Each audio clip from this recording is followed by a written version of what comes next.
El laboratori a l'Hospital Clínic de Barcelona és l'únic de tot l'Estat que pot fer anàlisis per detectar si algú ha menjat un bolet tòxic.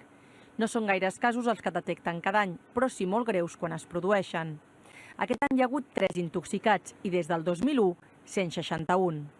El temps és vital per aconseguir que el tractament funcioni i no calgui un trasplantament de fetge o acabi amb resultat de mort. El laboratori funciona a les 24 hores als 365 dies. Portem molts anys intentant avisar la gent que això és perillós, que hi ha aquesta possibilitat d'intoxicació greu, però no sabem per què la gent continua menjant bolets que no coneix suficientment. Les intoxicacions per bolet ni tenen sempre la mateixa simptomatologia ni tenen un temps estàndard a presentar-se.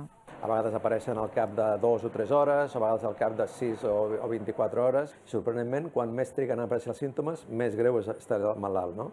I a vegades el malalt inclús a vegades no relaciona aquest problema amb que ha menjat bolets potser el dia anterior, no? Els especialistes recorden que l'única manera de diferenciar els bolets comestibles dels tòxics és coneixent a la perfecció la morfologia. Tots els casos d'intoxicació per bolets verinosos els han tingut boletaires aficionats, mai de bolets comprats a comerços o consumits a restaurants. Marta Rufat, TV3, Barcelona.